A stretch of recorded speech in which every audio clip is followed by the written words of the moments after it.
or if anybody knows, nobody in authority is saying. But a recount seems very likely, highly probable now. There's a belief that under Florida law, anything less than 0.5% in an election, it's a mandatory recount. We're not absolutely sure of that law, but with 1/30th of 1%, the margin of victory in Florida, and therefore the margin of victory in the whole presidential race, it's very likely going to be a recount. Now, the Secretary of State, keep in mind, I believe the Secretary of State is a Democrat. The Governor, Jeb Bush, is a Republican. But the Secretary of State's website now says that there are 1,210 votes that separate Bush and Gore in Florida. This is the figure that Don Evans, the head of the Bush campaign, apparently referring to when he said, well, we have about a 1,200 vote lead in Florida. Now, according to the Secretary of State, if you want to jot this down, up on his website is Bush 2,904,198, Gore 2,902,988. And this is the man who wins Florida wins the presidency. At CBS News, we pulled it back once again to the undecided category. Let's review the numbers for you. Takes 270 electoral votes to win. Bush, by our count, now has 246. That's having taken Florida back in an undecided category. Gore has 249. All the states in red, Bush has carried. Yes, he's carried many more states than Gore has, but all the states in blue have been carried by Gore. And because they're in the most heavily populated states, including New York, Pennsylvania, Michigan, and California, that it's virtually dead even. Two states, Wisconsin and Oregon, are still out there. Wisconsin with 11 electoral votes and Oregon with 7. But it doesn't matter because whoever wins Florida finally gets those 25 electoral votes there, wins the whole thing. Now, in terms of the popular vote, this is how close it is at the moment. 48% to 48%. Bush, 46,858,929. Gore, 46,828,711. About a 30,000 vote difference nationally, with a lot of votes still to be counted in California. Gloria, you had some information about the national vote count.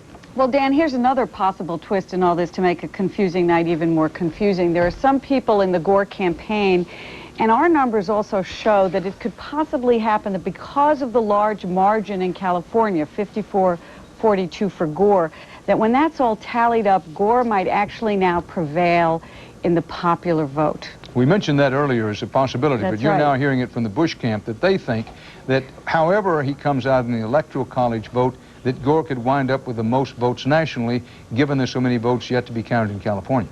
That's right. And they're thinking, in fact, the Gore people at least are thinking now that that's a likelihood. A likelihood that Gore will win the national overall vote.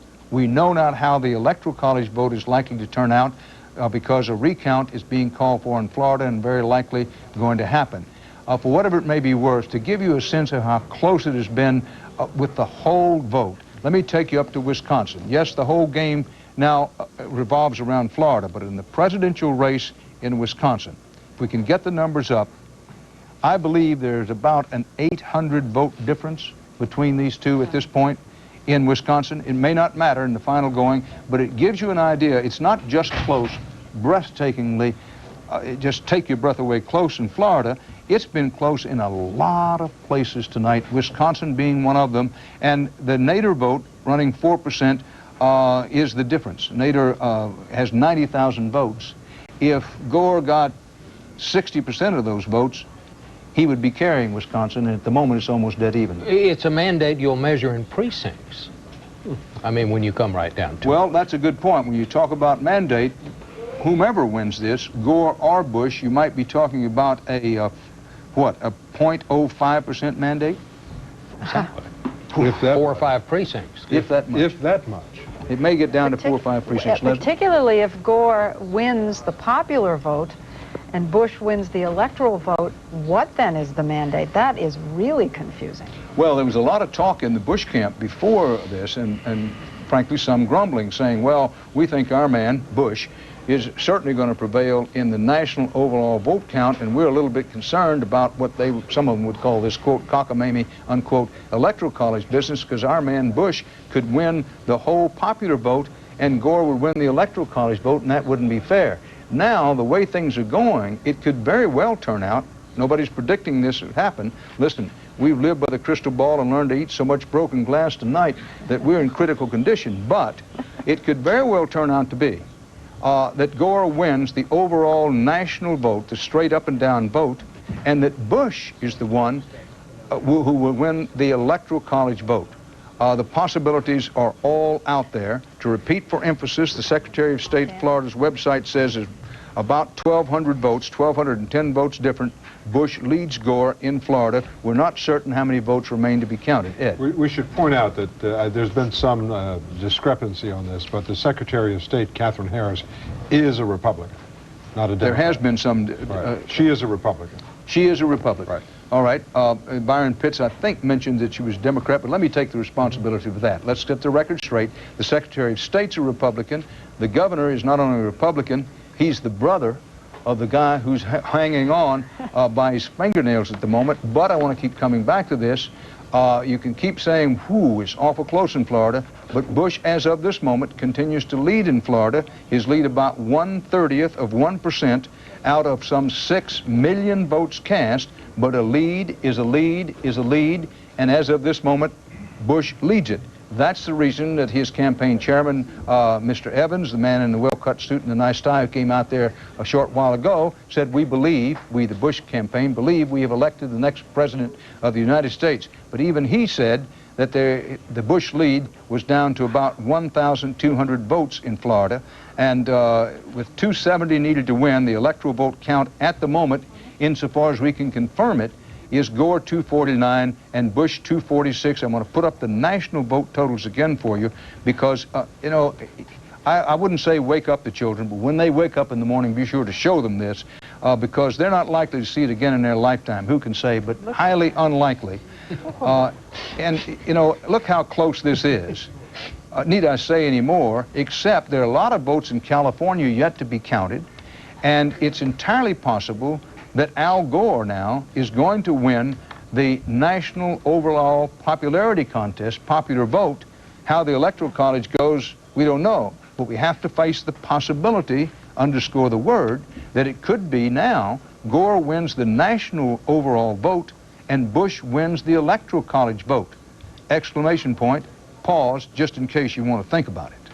Now, I hope Anthony Mason is still off in whatever enclosed room here on the west side of Manhattan where he's been hanging out. As this thing is developed, Anthony, and you keep up with business in Wall Street, the markets are going to open tomorrow morning, whether they have a recount, whether we have a newly elected president or not. Have you been talking to anybody about what we could expect? Well, Dan, first of all, I think that Wall Street is going to be as stunned as the rest of us. I mean, we're going to be hanging here, as Bob Schieffer and everybody else has said, for a couple of days or so. I don't think stock markets like uncertainty very much. In fact, I know they don't. I mean, the one encouraging thing here is we're watching a remarkable democratic process at work, and we're going to see an incredible result. But, you know, I said to you early in the evening, I think Wall Street wants George Bush to win. If he doesn't, they're going to be disappointed. But, you know, I think they're going to just have to wait and see like the rest of us. Well, and one says this gently, Wall Street doesn't run the country. The voters run the country. Bill Whitaker's in Austin with some new information. Bill? Well, Dan, it wasn't supposed to be like this. This place was set up for a big party tonight. They have big stands here for the media, concession stands with food and drink for the party goers. But as you saw just a short while ago, Don Evans came out and basically told everyone the party's over, go home. And in fact, that's what's going on right now. The people are starting to go home. They're starting to tear all of this down. The press conference that Governor Bush was planning for tomorrow has been postponed. It's the party is over because right now there's no victory to celebrate.